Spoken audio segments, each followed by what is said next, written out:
آخر کار سائیکل حاصل کر ہی چکا تھا۔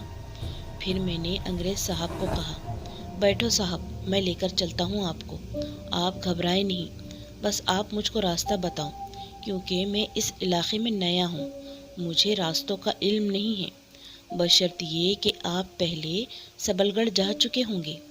پھر انگریز صاحب نے مجھے کہا کہ مجھے معلوم ہے، میں ان راستوں سے واقف ہوں، لیکن تم سنبھال کر چلنا، یہ راستہ سچ مچ ٹھیک نہیں ہے، اوبڑ کھابڑ پتھریلا راستہ تو ہے ہی، لیکن کچھ بے حد بڑے پتھر بھی راستے کے بیچوں بیچ ہوتے ہیں، جو خود بخود لنڈھکتے ہوئے سواریوں کو مسمار کر دیتے ہیں۔ پھر انگریز تو بڑا ہی چالاک نکلا، مجھ سے ہوشیاری سے کہنے لگا، سنو، مجھ کو معلوم ہے کہ تم کون ہو، تم کوئی بہت بڑے ڈاکوؤں کے گروہ کے ہو، مجھ سے کیا لوٹنا چاہتے ہو؟ اس کی بات سن کر میں تو چونک پڑا، میرے چہرے کی رنگت ہی بدل گئی۔ پھر میں نے جھرجھری لیتے ہوئے کہا کہ ارے نہیں صاحب، میں اور ڈکیت، میں تو معمولی سا نوکر ہوں بڑی حویلیوں کا، وہاں کا ظلم و ستم برداشت نہ کر سکا تو وہاں سے بھاگ کر ادھر چلا آیا۔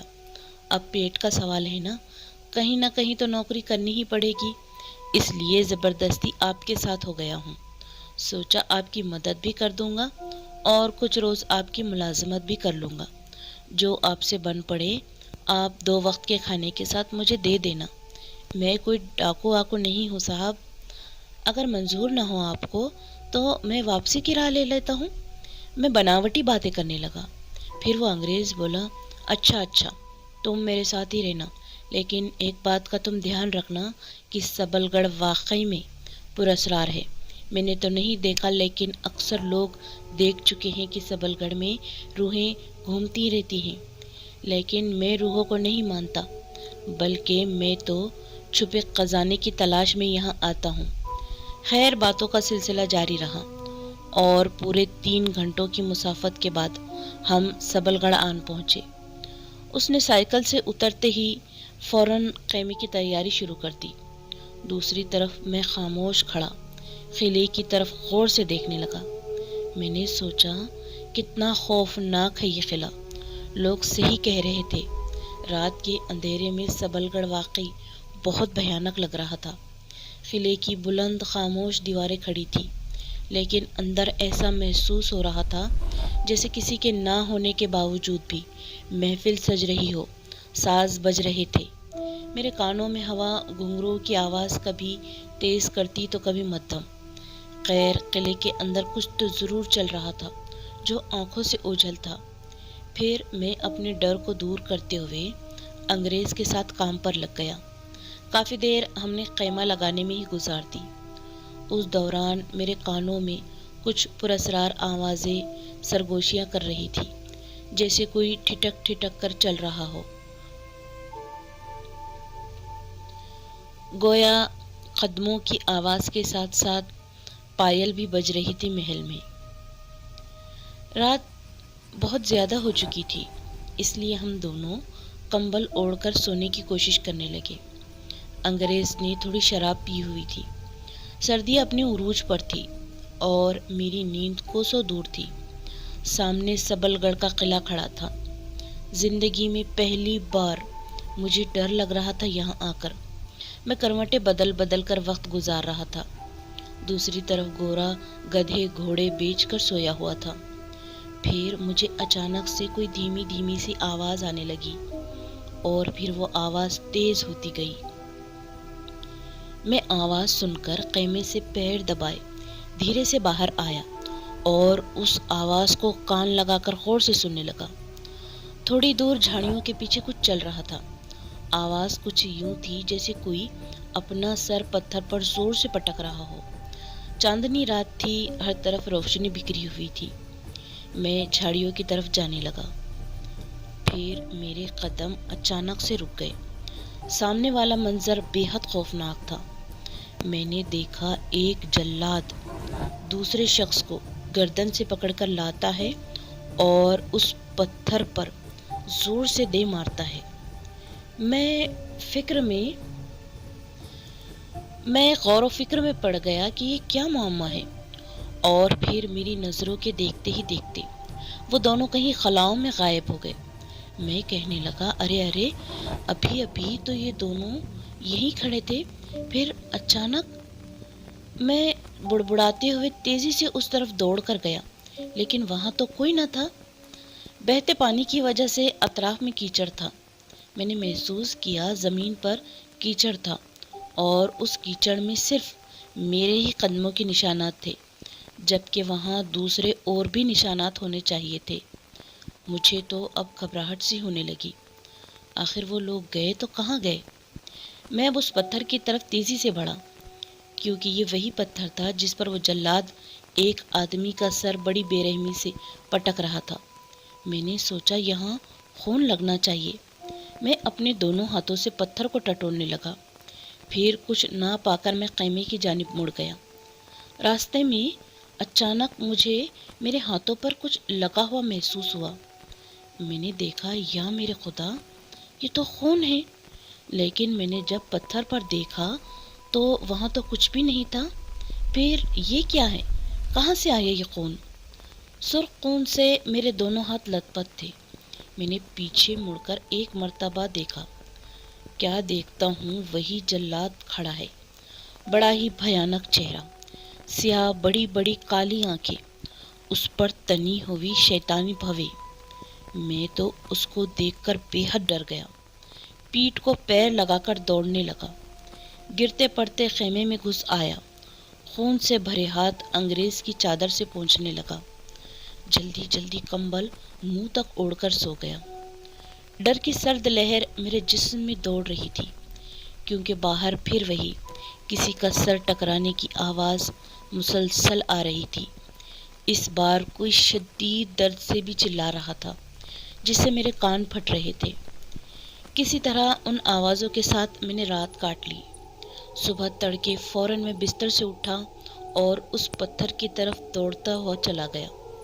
دیکھنا چاہتا تھا کہ دن کے اجالے میں اس پتھر پر خون لگا ہے یا نہیں۔ میں نے آس پاس اس پتھر کو بہت ڈھونڈا، لیکن وہ نہیں ملا۔ اب تو وہاں سے پتھر ہی غائب تھا۔ میں شش و پنج میں پڑ گیا۔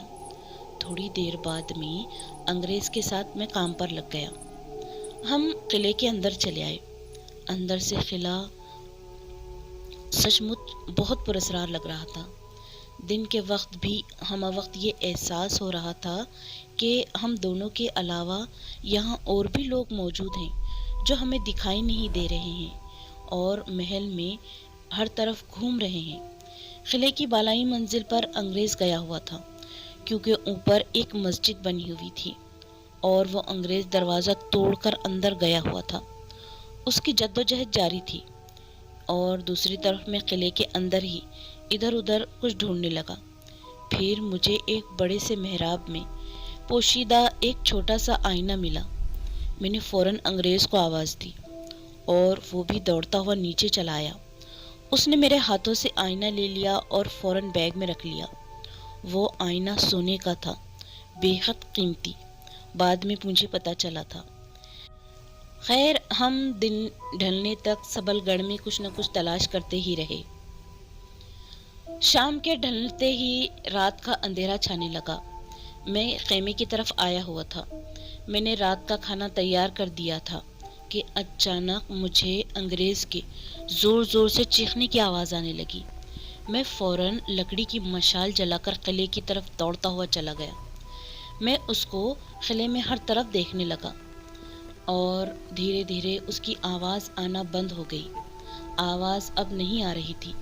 میں ہی صاحب صاحب کر کے حیرت سے ہر سو انگریز کو ڈھونڈنے لگا، لیکن انگریز تو کہیں موجود نہ تھا۔ پھر میں کچھ دیر وہیں کھڑا رہا۔ مجھے اچانک سیڑھیوں سے بالائی منزل پر جاتی ہوئی ایک عورت نظر آئی۔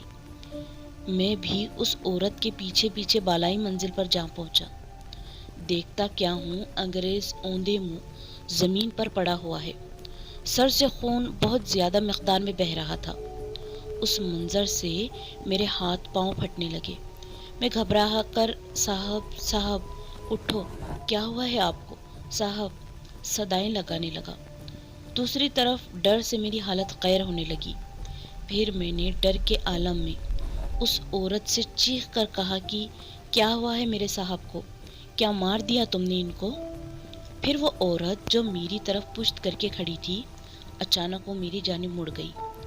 وہ عورت ایک رانی کے لباس میں ملبوس، زیوروں سے لدی پھدی میرے سامنے کھڑی تھی، اور اس کے قدموں کے آگے ہی خون سے بھرا ایک پتھر پڑا تھا۔ میں نے اپنے ذہن پر زور ڈالا، یہ تو وہی اس رات والا پتھر ہے جو ایک جلاد دوسرے شخص کو بڑی بے رحمی سے ٹکر مار رہا تھا۔ میں فوراً سمجھ گیا کہ ضرور صاحب کا سر اسی عورت نے اس پتھر پر دے مارا ہے۔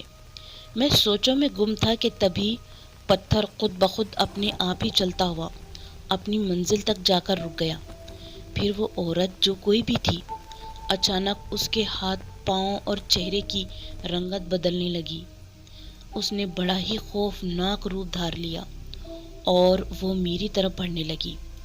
بھاری بھرکم خوفناک آواز سے وہ کچھ یوں مخاطب تھی، کہنے لگی، کیوں آئے ہو تم لوگ؟